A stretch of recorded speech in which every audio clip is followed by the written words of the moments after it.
Hey, welcome to another episode of Tea and Biscuits. My name's Bizzle, and today we've got a really exciting day because I'm making my way up north to Superchargers Repair UK and collecting my fully upgraded and reconditioned supercharger. Dave has kindly welcomed us in and he's going to show us around his workshop, show us how a supercharger works. So if you like tech chat and all supercharger stuff, take a seat with a cup of tea and a biscuit and enjoy.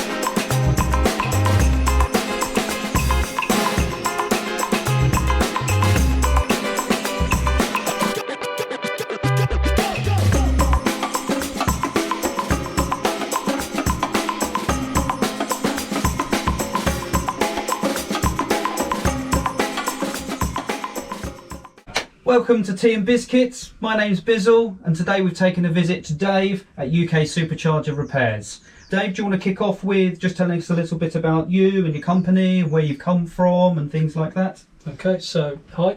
The company started basically about 3-4 years ago when I bought a damaged Rotrex Supercharger kit for a Honda Civic Type R. I got it very cheap off eBay as TTS Sport kit for £400, which was ridiculously cheap and one of those too good to be true purchases that turned out to be true. But then everybody decided that they had great pleasure in telling me that they was not repairable, and after some help with some work colleagues we managed to strip the supercharger down and found that the issue with the charger was that shaft surface had broken up. I tried to contact Rotrex, but they wasn't very forthcoming with any support, as Rotrex, as everybody probably knows, suggests that these things are not repairable, and hopefully I've proved that wrong. I've repaired probably over 300 superchargers now. So I ended up putting it all back together, found UK suppliers for the new shafts, for the bearings, any other parts that I needed to have reverse engineered. And we got it back together and got it back onto the car, and it was working perfectly fine, boosting 14 psi, giving round about 330 brake horsepower. But being a petrol head like any other petrol head, I decided that that wasn't enough. More boost. Without the bang. Yeah. So I started looking around for different impellers. I saw that people like Vortex did different impellers and everything. And so this was the C3094 impeller that was in the C3094 I was using at the time. And I sent this off to a impeller manufacturer who looked at it and came back and says, we can enhance that for you for performance. So they came up with this, which is what I call the T2. The difference here is this is a 6+6, so 6 tall, 6 small blades, and this is a 7+7. As you can see, this one's got extended tips as well. So these are flat up, these are extended, and also the blades are taller and the centre boss is a narrower diameter, which gives overall air gap increase. Once I fitted that straight onto the charger with no other difference, it went from 14 psi up to 19 psi and was around about 30 brake horsepower more, and you could noticeably see to the pants feel the difference from that, and the increase is all the way through the power range. The torque's better, the top end's better. The only thing with this is, and we shouldn't really be overspinning Rotrex because they're designed and recommended to run to a certain RPM, not to overheat them, not to damage them, not to encourage shaft snapping. So with the T2 you can't overspin the supercharger. There is a limit, 1 or 2% over you can do it, but you shouldn't really be overspinning it or it starts to cause internal slip. But having said that, once I took this up to EFI in Runcorn and Chris helped tune and develop mapping on this, we managed to get this with some water meth up to 21 psi on the Honda, and the Honda had 443 brake horsepower. And that was still no slip from the... Still no slip. And that's slip from the planetary gearbox. We're not talking about belt slip, which is a whole... It's related, obviously, because it's still about torque, but you're talking mainly about inside the Rotrex here. Yeah, while we was messing around with this, we messed around with pulley sizes and also different revs, higher revs. We could see when the graph comes up nice and linear, and then when it starts to slip, it dipped down and wanted to recover once it started to re-grip. Oh, so that's a question I was going to ask, actually. When I put this on the rolling road to diagnose some of the issues, it'll be obvious. It will be obvious. Will it plateau with the torque, or will it literally just dip and then have to come back up again? It will drip. Okay. Dip, rather. Dip. Yeah. Hopefully no drips. No drips. 120 pounds. I'm crying. Yeah. Crying tears. So yeah, you'll see. So what we did was we just kept pushing and pushing and pushing it until we saw that there was a dip, and then we just wound it back. Funny enough, the slip started to happen around about 103, 104,000 RPM, where the max of the supercharger is 100,000. 100,000, On a C30 94, 100,000, on a C38 90,000, and on a C30 74 and 84, it's a whopping 120,000. Yeah, which I wasn't doing before, as I think we kind of mentioned. Yeah. I was going to reduce the pulley to try and spin that, and then I was just tempted by a whole new rebuild, to be honest. I just knew that I was nibbling away, and I just thought, this is, if I'm going to actually get, a good, I'd love like a bar and a half, to be honest. So PSI, it was like 21 PSI. Ideally, you should be looking around 18 easy. Yeah. Okay. Yeah. Depending on how we run it, and like I say, which is still 3 times what I had before. Yeah. And like I say, if you've got time on the dyno, experiment with higher revs.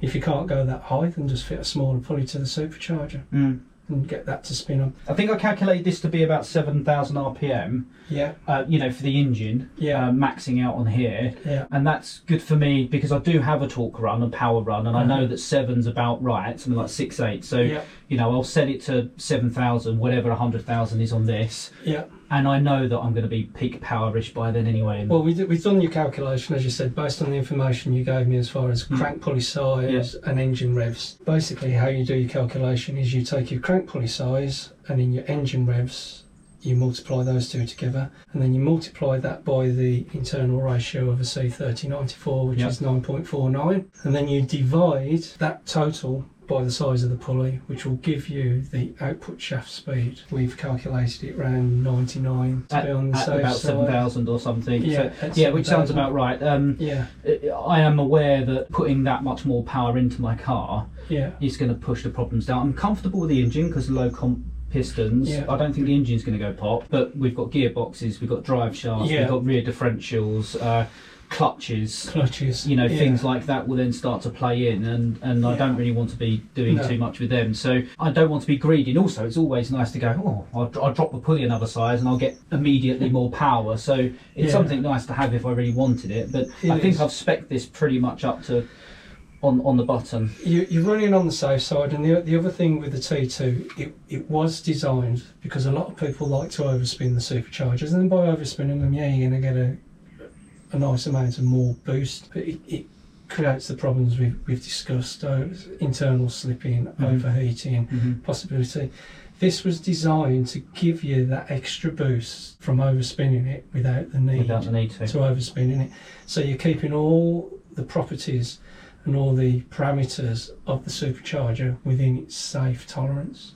So it does work. I ran this on my car for 2 years, and it was a daily driver. Had a soft cut rev limiter mapped into it, which is advisable.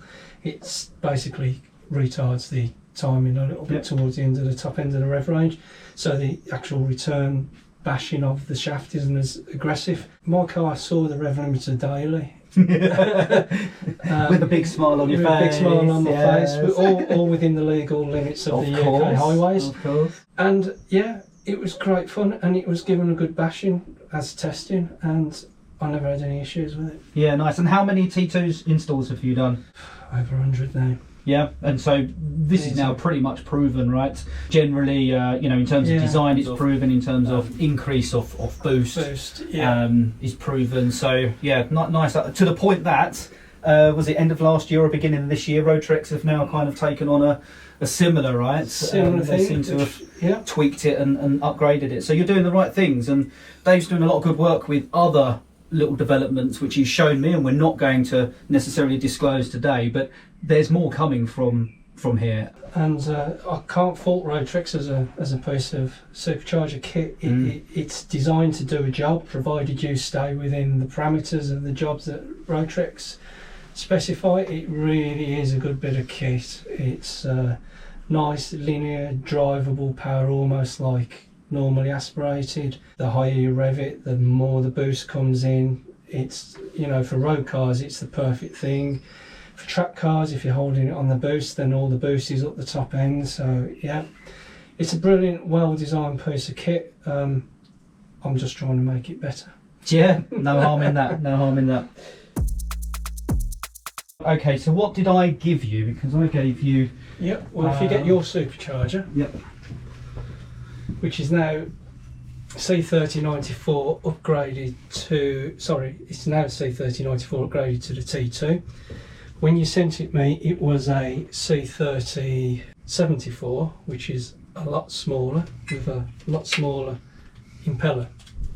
So we've stripped it down, we've put new Gen 2 shaft in, low friction bearings, we've put a larger T2 billet 7+7 blade impeller onto it, and also the larger 94 housing, which should create anything around, depending on setup, up to 18 psi of boost. Better than what it was before. Half a bar or 7 psi or something PSI. that I had before. So we're going to talk a little bit as well about how these work. Yeah, 3 planetary rollers that wrap around a shaft. I have to take that out to show you how that works. Those sit within inside a roller cage. The newer Rotrexes have the cage inside upside down with a plate that goes over the top, but this is a Gen 1. The ring sits over the top.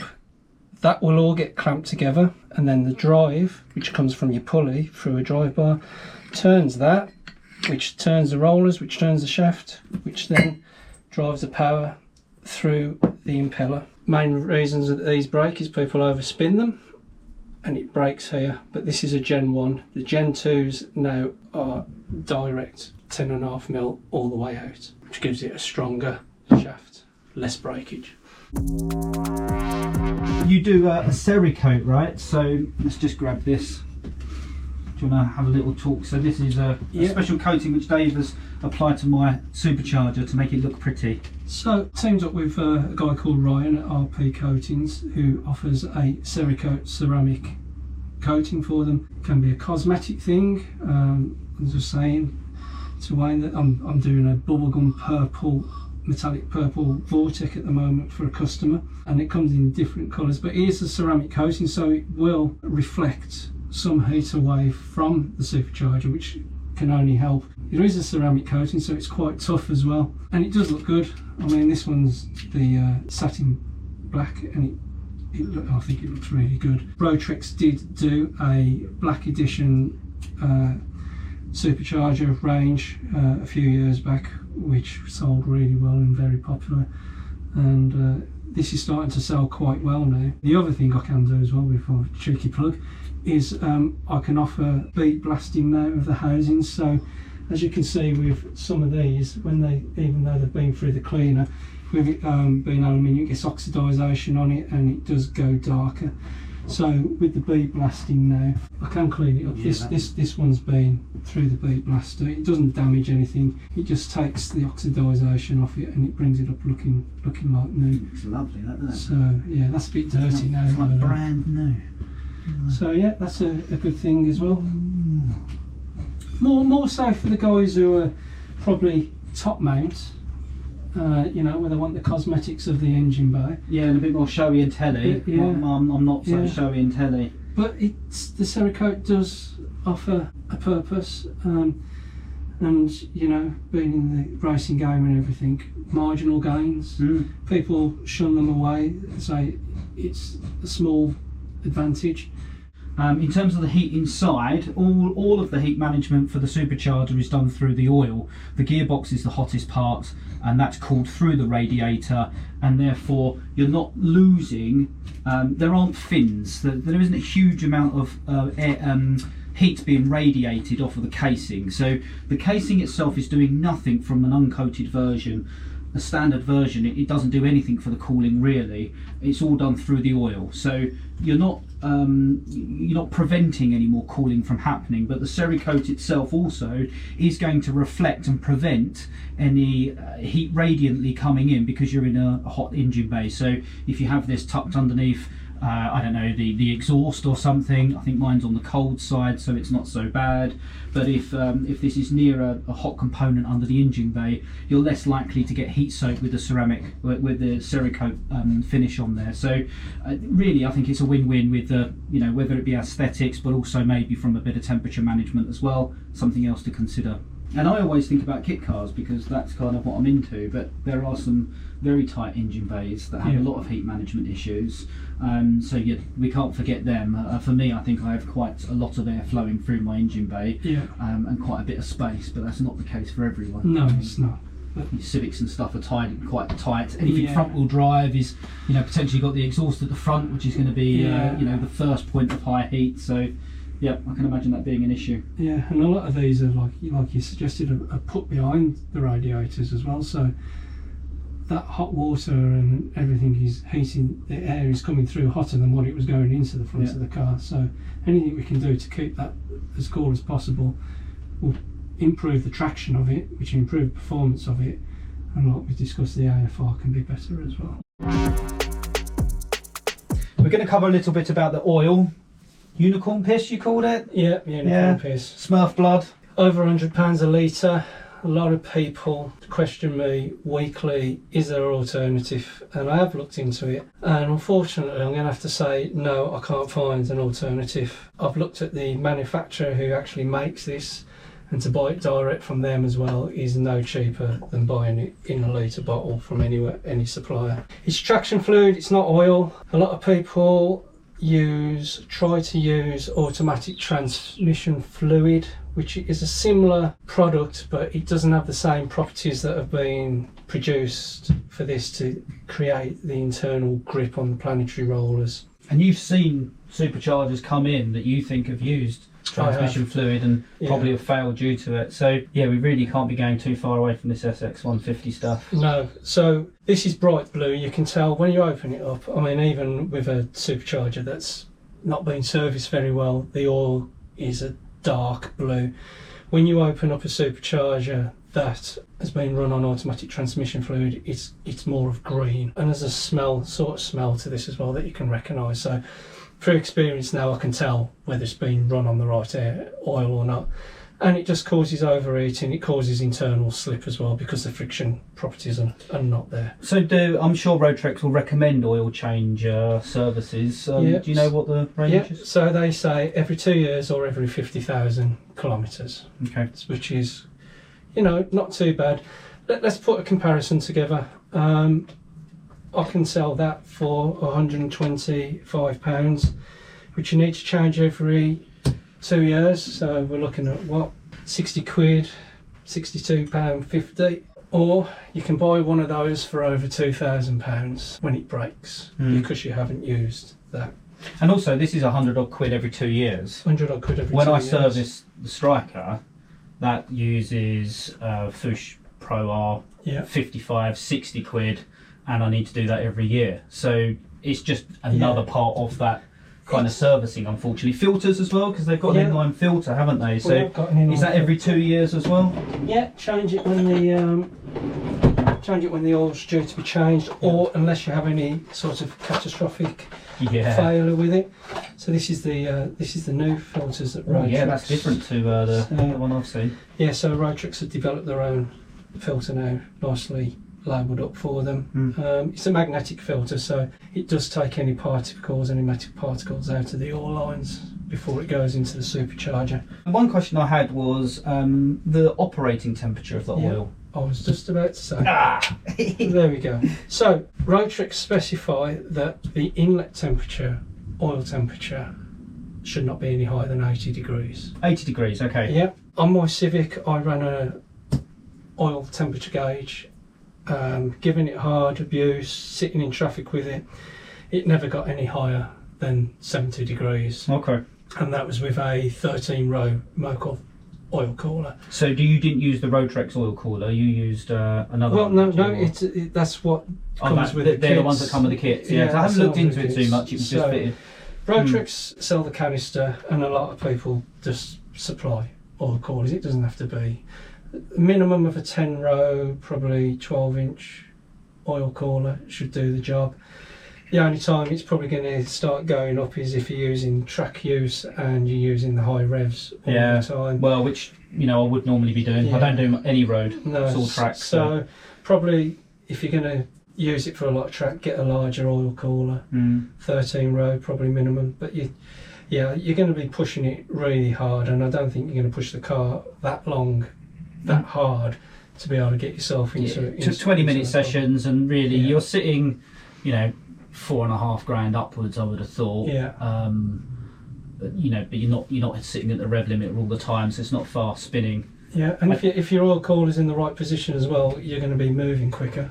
Yeah, well, actually, that was something I was going to move on to. So cooler air through. Yeah, so I did a previous episode on criticality and ordering of radiators, because it's quite difficult to get. I've got 4 radiators on my car: intercooler, water, oil, this oil. Yeah. This one sits probably in the worst position, so it sits behind the water. Right. And it's not in no man's land. It's as tight up as could be. And my rationale behind that is because the water is going to be no more than, say, 90, 95. Oil generally is good for 110s, 120s if it's engine oil. I was kind of thinking this is going to be the same. So it's only ever going to have hot air of, say, 90 degrees going through it. So if we can keep this down to 90, then that should be okay. Yeah, and also it depends how long it sits in the reservoir, right? Because the reservoir's got heat fins on it. Yeah. And so, that's going to do a level of cooling as well, depending on how long it sits to cycle through the... Well, the fluid, once it's spinning, if you're spinning that supercharger more than 50%, the fluid does circulate very quickly. Does it? It does. It's only when you're on tick over that it's a trickle, which is why we check it with the engine running and have to raise the revs to around about 2,000 or 3,000 revs. Otherwise, you're just going to get oil spitting. Okay. And one of the things that I supply now with all supercharger kits is a clear oil line. Oh, do I get a bit? You get some of this, you do. This is actually your bit. So thank you very much. People more than enough run superchargers dry for one reason or another. So sometimes they don't prime them correctly, or they don't check the fluid level regular enough, or they've had a leak of some kind and they've not checked the fluid. So the canister needs to be ideally somewhere where it's visible, which is a bit difficult sometimes with a bottom mount, because I say the blue cap should be at the same level as the output shaft. Which is not. Or you get you get gravity feed down into the supercharger, which can, depending on how long the car's been sat there for, fills the supercharger up with oil and then puts pressure on the output shaft seal, and then you get oil leaking out through there. And once that starts leaking, you're never going to stop it leaking. So it's just a quick symptom of that. How do we check? Can we just have a look here and see if it's pulling on the inlet? Or is it? It will be inside there. And another way of checking... So if this is sitting up, so on mine, the car's sitting something like that. Yeah. So you will get oil in there, but you'll also get oil coming back through here as well.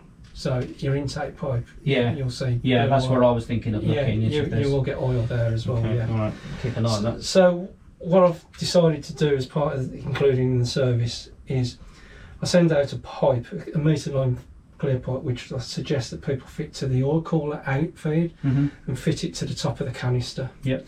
So then when the engine's running, they can actually see that they've got oil returning to the canister. Yeah, nice. And that's the only real way that you're going to check you've got oil circulation. And so for me, that's the highest point, because the supercharger is down low. The canister in height difference is probably something like this. Yeah. So if I'm getting feedback into the canister, I know I'm good. You can know you're good. Yeah. And Well, like thank I you very said, much for that. I can't repeat that enough.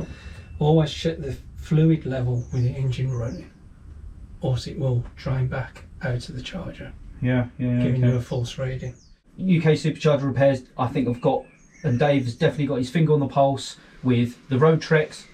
Really know your stuff, know the weaknesses, and are ironing them out. And I think that's really good to see that Rotrex have probably got more to kind of catch up. I think some of the work you're doing is good stuff. So it's a nice setup here.